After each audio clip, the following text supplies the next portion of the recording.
Hello दोस्तों, welcome to my YouTube channel ज्ञान की पाठशाला में आपका फिर से एक बार स्वागत है। दोस्तों, आप लोगों ने एनएचपीसी लिमिटेड का नाम तो सुना ही होगा। एनएचपीसी जिसको हम कहते हैं national hydro electric power corporation limited, जो कि भारत की सबसे बड़ी हाइड्रो पावर प्रोजेक्ट पे ये जो है काम करती है। ठीक है, मतलब इस ये सबसे इंडिया की सबसे लीडिंग कंपनी है जो हाइड्रो पावर प्रोजेक्ट पे काम करती है।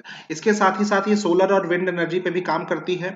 और इसकी स्थापना जो हुई थी वो 1975 में इसकी स्थापना है हुई थी। तो एनएचपीसी इस समय नॉन एग्जीक्यूटिव पोस्ट के लिए वैकेंसी ऑफर कर रही है, और ये वैकेंसी सभी लगभग लगभग सभी कैंडिडेट्स के लिए है। मतलब चाहे वो मास्टर्स किए हों, चाहे वो ग्रेजुएशन किए हों, चाहे वो अकाउंटेंसी से रिलेटेड कोई कोर्स किए हों, या वो डिप्लोमा किए हो। तो ये वैकेंसी जो है सबसे ज्यादा तो डिप्लोमा के उन छात्रों के लिए बहुत ही उपयोगी है जो डिफरेंट डिफरेंट ब्रांचों में डिप्लोमा करके बैठे हुए हैं, चाहे तो वो इलेक्ट्रिकल के हों, चाहे वो मैकेनिकल के हों, या सिविल के हों, या इलेक्ट्रिकल आईसी के हों, या इलेक्ट्रॉनिक्स के हों, या कंप्यूटर साइंस के हों। तो मतलब डिप्लोमा की लगभग लगभग जो मेन ब्रांचेस हैं उन सभी के लिए ये एनएचपीसी जो है वो वैकेंसी ऑफर कर रही है। तो इस वीडियो में हम सबकी जानकारी बताएंगे, प्रत्येक की जानकारी बताएंगे कि कितनी सैलरी मिलेगी, क्या पेपर का पैटर्न आएगा, क्या क्वालिफिकेशन होगी। ये सारी महत्वपूर्ण बातें हम इस वीडियो में चर्चा करेंगे। तो आपसे अनुरोध है कि वीडियो को पूरा देखिएगा, तभी आप संपूर्ण जानकारी को एक ही वीडियो के माध्यम से समझ पाइएगा। ठीक है, हो सकता है कि वीडियो थोड़ा लंबा रहे क्योंकि सारे पैरामीटर्स पे हम बात करेंगे। तो ज्यादा समय न बिताते हुए हम वैकेंसी के बारे में हम पूरी जानकारी आपको प्रोवाइड करते हैं। तो सबसे पहले तो इसमें जो वैकेंसी निकली है उसकी हम पोस्ट देखेंगे। तो सबसे पहले ये पोस्ट निकली है असिस्टेंट राजभाषा की। ठीक है, जिसकी सैलरी जो होगी वो E1 ग्रेड की है। 40,000 से लेकर 1,40,000 तक की इसकी सैलरी जो है वो होगी। इसमें क्वालिफिकेशन जो मांगा गया है वो मास्टर्स डिग्री मांगा गया है किसी भी इंडियन यूनिवर्सिटी से, चाहे वो हिंदी में किया हुआ हो या इंग्लिश में किया गया हो मास्टर्स आपने, तो आप इस फॉर्म को भरने के लिए एलिजिबल हो सकते हैं। ठीक है, लेकिन इसमें शर्त है कि अगर आपने मास्टर्स हिंदी से किया है तो इंग्लिश इंग्लिश जो है वो ग्रेजुएशन में होना चाहिए, या आपने अगर मास्टर्स इंग्लिश हिंदी में किया है तो इंग्लिश आपका ग्रेजुएशन में होना चाहिए। ठीक, तो आप अगर एमए है हिंदी में या इंग्लिश में है तो आपके लिए एलिजिबिलिटी बन रही है और आप इस फॉर्म को भर सकते हैं। अब एज की बात करते हैं तो इसमें जो मैक्सिमम एज मांगी गई है वो 30 साल होनी चाहिए। ठीक है, मतलब आपकी उम्र 30 साल से अधिक नहीं होनी चाहिए। और इसकी टोटल पोस्ट की बात करें तो 11 पोस्टें जो है इसमें निकाली गई हैं। ठीक, इसमें नीचे हम कैटेगरी वाइज भी दे सकते हैं कि एक एससी की पोस्ट है, एक एसटी की पोस्ट है, 3 ओबीसी की पोस्ट है। ठीक, और एक ईडब्ल्यूएस की है और 5 जो है वो जनरल की पोस्ट है।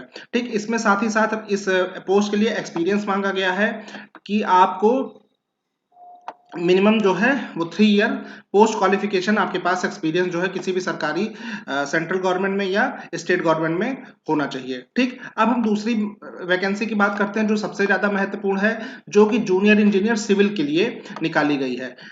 जूनियर इंजीनियर सिविल के लिए जो वैकेंसी निकाली गई है, अगर उसकी हम सैलरी की बात करें तो ये 29,600 रुपए से लेकर 1,19,500 रुपए तक का बेसिक जो है ये ऑफर कर रहे हैं। और इसकी अगर एलिजिबिलिटी की बात करें तो फुल टाइम अगर आपने डिप्लोमा सिविल से करके रखा हुआ है तो आप इसके लिए एलिजिबल हैं। इसमें परसेंटेज मांगा गया है कि अगर आप जनरल है, ओबीसी है, ईडब्ल्यूएस है, तो आपका मिनिमम परसेंट जो होना चाहिए वो 60% होना चाहिए। और अगर आप एससी और एसटी है तो आपको 50% डिप्लोमा में आपके मार्क्स जो है वो होने चाहिए। साथ ही साथ इसमें एक कंडीशन ये भी दी गई है कि अगर आपने बीटेक करके किया हुआ है तो बीटेक वाले इस फॉर्म के लिए एलिजिबल तभी होंगे जब उससे पहले उन्होंने डिप्लोमा किया हो। नहीं तो डायरेक्ट अगर आपने बीटेक किया और डिप्लोमा नहीं किया है तो आप इस फॉर्म को के लिए एलिजिबल नहीं हो सकते। तो डिप्लोमा वालों के लिए बहुत ही बेटर चांस है कि डिप्लोमा ही, अगर हम देखा जाए तो डिप्लोमा ही मांगा गया है कि जो बच्चे डिप्लोमा सिविल से किए हैं वही इस फॉर्म को भर सकते हैं। इसमें अगर हम एज की बात करें तो इनके लिए भी 30 साल मांगी गई है। मैक्सिमम एज जो है आपकी 30 साल से अधिक नहीं होनी चाहिए। और अगर इसकी वैकेंसी की बात करें तो ये बहुत बड़ी वैकेंसी है। टोटल 109 वैकेंसी जो है वो ऑफर की गई है, जिसमें हम देख सकते हैं कि जनरल के लिए 51 पोस्ट है, ईडब्ल्यूएस के लिए 15 पोस्ट है, ओबीसी के लिए 16 पोस्ट है, एससी के लिए 13 है, एसटी के लिए 5 है। इसी के साथ साथ कुछ बैकलॉग वैकेंसी भी दी गई है। तो सिविल वालों के लिए बहुत अच्छा मौका है। आगे बढ़ते हैं तो इलेक्ट्रिकल के लिए भी मौका बना हुआ है।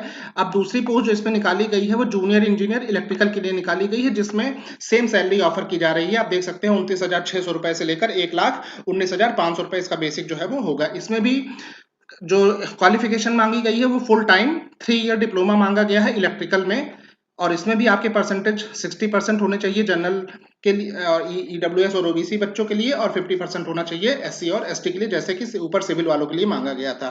ठीक है, अब इसमें एक कंडीशन दी गई है कि अगर आपने इलेक्ट्रिकल से डिप्लोमा किया है तो ऐसा नहीं कि सिर्फ आप इलेक्ट्रिकल वाले ही भर सकते हैं, इसमें इलेक्ट्रिकल वाले भी भर सकते हैं इस फॉर्म को।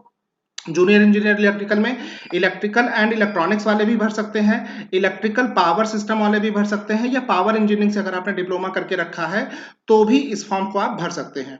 ठीक, इसमें भी वही है कि अगर आपने बीटेक किया है तो बिना डिप्लोमा किए बीटेक वाले इस फॉर्म को नहीं भर सकते हैं।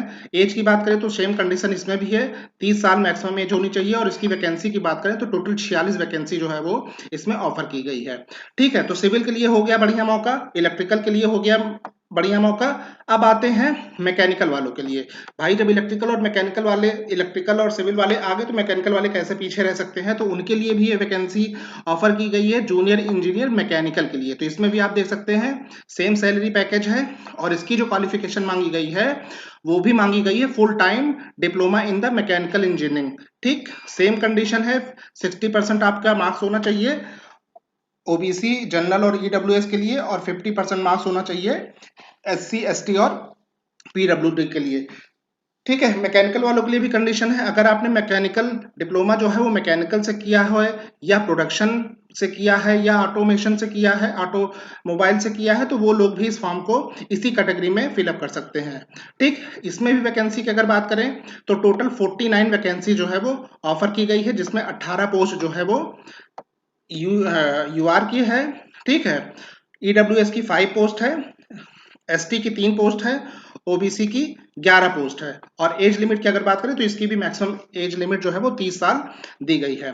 ठीक, अब है इलेक्ट्रॉनिक्स के लिए, जहां इलेक्ट्रॉनिक्स में जनरली हम देखते हैं कि बहुत कम वैकेंसियां जो है वो गवर्नमेंट की ऑफर की जाती हैं, लेकिन एनएचपीसी इलेक्ट्रॉनिक्स वालों को भी मौका दे रहा है कि अगर आपने इलेक्ट्रॉनिक्स से डिप्लोमा किया है तो आप भी जूनियर इंजीनियर ई एंड सी में बन सकते हैं। तो इसके लिए भी क्वालिफिकेशन वही है कि फुल टाइम डिप्लोमा आपके पास होना चाहिए।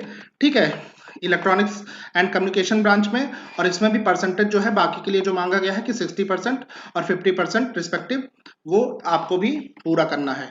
इसमें भी इलेक्ट्रॉनिक्स एंड कम्युनिकेशन से जो बच्चे डिप्लोमा किए हैं उनके लिए भी कैटेगरी दी गई है कि उनका डिप्लोमा चाहे तो इलेक्ट्रॉनिक्स एंड कम्युनिकेशन में हो, चाहे इलेक्ट्रॉनिक्स से हो, चाहे इलेक्ट्रॉनिक्स एंड टेली कम्युनिकेशन से हो। ठीक है, चाहे इलेक्ट्रॉनिक्स एंड पावर से हो, चाहे पावर इलेक्ट्रॉनिक्स से हो, चाहे इलेक्ट्रॉनिक्स एंड इंस्ट्रूमेंटेशन से हो, चाहे आईसी से हो। ठीक, तो इलेक्ट्रिकल आईसी वाले बच्चे जो हैं वो जूनियर इंजीनियर इलेक्ट्रिकल में ना भर के वो इलेक्ट्रॉनिक्स वाली पोस्ट जो निकली है इसमें ये फॉर्म को फिलअप कर सकते हैं। ठीक, तो ये इलेक्ट्रिकल के सारी ब्रांचों के लिए बहुत अच्छा अपॉर्चुनिटी दे रहा है एनएचपीसी कि आप जूनियर इंजीनियर बनकर अपना कैरियर जो है वो संवार सकते हैं। इसमें भी अगर हम एज लिमिट की बात करें तो सेम एज लिमिट है, 30 मैक्सिमम 30 साल होना चाहिए, और इसकी जो टोटल पोस्ट है वो 17 पोस्ट इसमें ऑफर की गई है। ठीक है, इसमें भी देख सकते हैं हम, तो यूआर की 8 पोस्ट है, ईडब्ल्यूएस की 1 पोस्ट है, ओबीसी की 4 पोस्ट है, एससी की 2 है, और एसटी की 1 पोस्ट है। ठीक, और सारे जूनियर इंजीनियर की जो पोस्ट दी गई है उसमें बीटेक वालों को स्ट्रिक्टली मना किया गया है कि अगर आपने पहले डिप्लोमा नहीं किया है तो आप इस फॉर्म के लिए एलिजिबल नहीं हो सकते। तो आगे बढ़ते हैं। अब अगली वैकेंसी जो निकली है वो आईटी, जो बच्चे डिप्लोमा आईटी में किए हों या कंप्यूटर साइंस में किए हों, ठीक है, या उनके पास ग्रेजुएशन के साथ डोएक ए लेवल का सर्टिफिकेट है, तो उनके लिए सुपरवाइजर आईटी की पोस्ट निकली है। ठीक, वो लोग भी इस फॉर्म को भर सकते हैं। इसमें भी कंडीशन दी गई है, या तो आप बीएससी किए हों कंप्यूटर साइंस में तो भी आप इस फॉर्म को भर सकते हैं, बीसीए किए हों तो भी आप इस फॉर्म को भर सकते हैं। ठीक, ग्रेजुएशन किए हों और आपके पास सर्टिफिकेट है तो भी आप इस फॉर्म को भर सकते हैं, या आपने आईआईटी कंप्यूटर साइंस से डिप्लोमा किया है तो भी आप इस फॉर्म को भर सकते हैं। ठीक, लेकिन इसकी भी सैलरी जो है वो पोस्ट है वो सुपरवाइजर आईटी है, इंफॉर्मेशन टेक्नोलॉजी, और इसका जो सैलरी है वो वही 29,600 से 1,19,500 तक ऑफर की गई है। पोस्ट की बात करें तो सिर्फ इसमें एक ही पोस्ट जनरल के लिए निकली है और एज लिमिट 30 साल जो है वो दी गई है। ठीक है, फिर आगे बढ़ते हैं तो सीनियर अकाउंटेंट की वैकेंसी दी गई है, जिसमें इंटर सीए पास या इंटर सीएमए पास कैंडिडेट एलिजिबल हो सकता है। उसमें भी 10 पोस्ट ऑफर की गई है और मैक्सिमम एज लिमिट जो है वो 30 साल ऑफर की गई। जो बच्चे कॉमर्स से हैं उनके लिए भी ये अच्छा मौका है। ठीक, फिर अगली वैकेंसी हम बात करते हैं हिंदी ट्रांसलेटर की निकली है।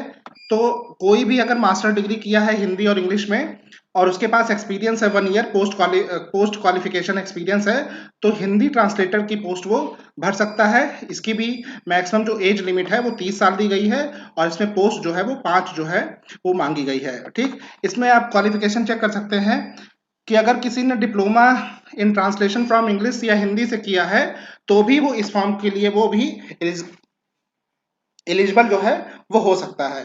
तो ये एनएचबीसी इस समय आप देखेंगे तो बीए वालों को मौका दे रहा है, बीएससी वालों को मौका दे रहा है, बीसीए वालों को मौका दे रहा है और सबसे ज्यादा मौका जो दे रहा है वो डिप्लोमा के स्टूडेंट्स को दे रहा है। तो ये बहुत बड़ी वैकेंसी है, आप लोग इसमें जरूर पार्टिसिपेट करिए। इसका एनएचपीसी में आप जानते हैं कि भारत में की ये नवरत्न कंपनियों में आता है, तो इसमें सैलरी तो अच्छी है ही, सैलरी के साथ साथ जो ये पैकेज देते हैं वो इसमें बहुत ही अट्रैक्टिव पैकेज है। आप देख सकते हैं कि इसमें आपको बेसिक पे तो मिलेगा ही, साथ में डियरेंस अलाउंस मिलेगा, एचआरए मिलेगा, कैफेटेरिया अलाउंस मिलेगा, परफॉर्मेंस रिलेटेड पे मिलेगा, आपको मेडिकल फैसिलिटी मिलेगी। ठीक है, और भी सिक्योरिटी बेनिफिट्स है, पीएफ है, पेंशन है, ग्रेजुटी है। मतलब इसका पैकेज बहुत ही अट्रैक्टिव है, बहुत ही अच्छा पैकेज जो है एनएचपीसी अपने कैंडिडेट्स को ऑफर करती है। ठीक, और इसमें नियुक्ति की बात करें तो इसमें जो आप अगर आप सेलेक्ट होते हैं तो आपको जहां पे एनएचपीसी का प्रोजेक्ट चल रहा है वो चाहे इंडिया में हो या इंडिया से बाहर हो, आपकी पोस्टिंग कहीं पे भी की जा सकती है। तो इस नौकरी में आपको विदेश जाने का भी अच्छा एक मौका है, आप सरकार की तरफ से या इस कंपनी की तरफ से विदेश में भी आपकी पोस्टिंग इसमें हो सकती है। ठीक है बेटा, तो ये बहुत ही अच्छा मौका है। अब हम बात करते हैं कि इसका एप्लीकेशन फीस कितनी है। तो आप देख सकते हैं कि जो कैंडिडेट जनरल ईडब्ल्यूएस ओबीसी ठीक है उनके लिए एप्लीकेशन फीस 600 रुपए है प्लस टैक्सेस है। तो टोटल जो फीस पड़ रही है वो 708 रुपए आपको पे करना है। ठीक, और जो बच्चे एस सी एस टी के लिए हैं, ओबीसी हैं, sorry S C S T के लिए हैं, पीडब्ल्यू एक्स सर्विसमैन है या फीमेल कैंडिडेट है, उनको किसी प्रकार का कोई भी पैसा पे नहीं करना है, उनके लिए फॉर्म जो है वो फ्री ऑफ कॉस्ट है। ठीक, अब हम बात करते हैं कि इसका सिलेक्शन प्रोसीजर कैसा है। तो सिलेक्शन प्रोसीजर में ये बहुत ही अच्छा है, इसमें किसी भी प्रकार का कोई भी इंटरव्यू आपको नहीं देना है। इसमें आपको एक सीबीटी टेस्ट होगा, ठीक, एक कंप्यूटर आधारित एक परीक्षा होगी जिसमें 200 क्वेश्चन जो है वो ऑफर किए जाएंगे। ठीक, और उस 200 क्वेश्चन में प्रत्येक क्वेश्चन जो होगा वो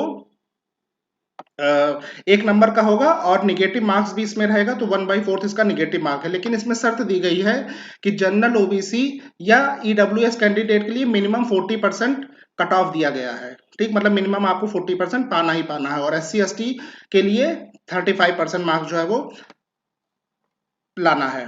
ठीक, इसके बाद मेरिट बनेगी और जो बच्चे मेरिट में सेलेक्ट हो जाते हैं, ठीक है, उनको डीवी के लिए कॉल किया जाएगा, उनका डॉक्यूमेंट वेरिफिकेशन किया जाएगा और मेडिकल फिटनेस होगी, मेडिकल फिट होने पर उनको जो है ऑफर लेटर प्रोवाइड करा दिया जाएगा।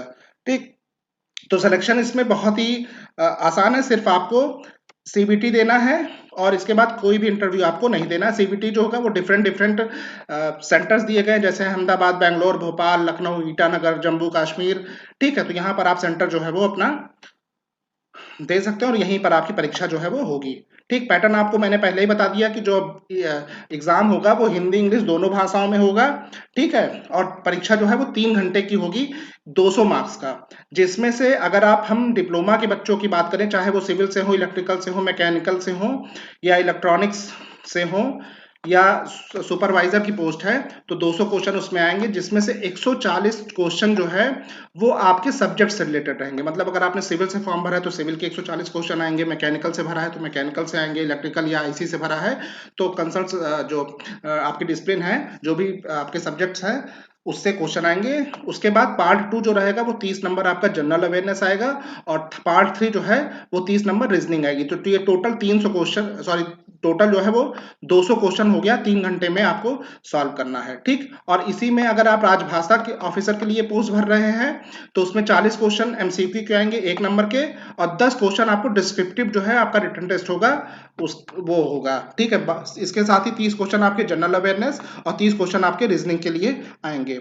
इसका मार्किंग मैंने बता दिया कि आप लोगों को इसमें 1/4 जो है वो नेगेटिव मार्किंग दिया जाएगा। तो टोटल पेपर अगर देखा जाए, अगर हम डिप्लोमा के बच्चों की बात करें, जेई के लिए बात करें, तो 200 क्वेश्चन का पेपर होगा, 3 घंटे समय है, और 1/4 जो है इसका नेगेटिव मार्किंग है। अब फॉर्म भरने की जो इसकी अंतिम तिथि है वो आप देख लीजिए, ठीक। तो फॉर्म भरना जो स्टार्ट हो रहा है वो कल से स्टार्ट हो रहा है, मतलब 2 सितंबर से इस फॉर्म को प्रातः 10 बजे से स्टार्ट हो रहा है, और इसकी अंतिम तिथि जो है वो 1 अक्टूबर शाम को 5 बजे तक है, ठीक। तो आप अपना फॉर्म इस ड्यूरेशन में भर सकते हैं। आपको जाना कहाँ पे है वो आप देख लीजिए। इसके लिए मैं एक अलग से वीडियो भी बनाऊंगा कि इस फॉर्म को भरना कैसे है। तो आपको विजिट करना है इस साइट को www.nhpcindia.co.com, ठीक है। यहाँ पे आपको जाना है और कैरियर सेक्शन पे आपको क्लिक करके अपना पूरा फॉर्म जो है वो भर देना है। तो बच्चों ये आपके लिए बहुत ही अच्छा मौका है। आप पहली बार ऐसी जल्दी वैकेंसी इस तरीके नहीं आती कि वो सभी ब्रांच के बच्चों के लिए को ऑफर करे जॉब। तो आप चाहे इलेक्ट्रिकल के हो, सिविल के हो, मैकेनिकल के हो, इलेक्ट्रॉनिक्स के हो, आईटी के हो, कंप्यूटर साइंस के हो, आप किसी भी ब्रांच से हो तो आप इस फॉर्म को भर सकते हैं, और ये नौकरी पाने का आपके पास एक अच्छा मौका जो है वो है। तो आपको हमारा वीडियो कैसा लगा कमेंट करके जरूर बताइएगा, जिससे कि मैं आगे भी आपके लिए बहुत ही अच्छे और इंफॉर्मेटिव वीडियो ले आ सकूं। चैनल को हमेशा की तरीके लाइक करिए, शेयर करिए और सब्सक्राइब जरूर करिए। Thank you.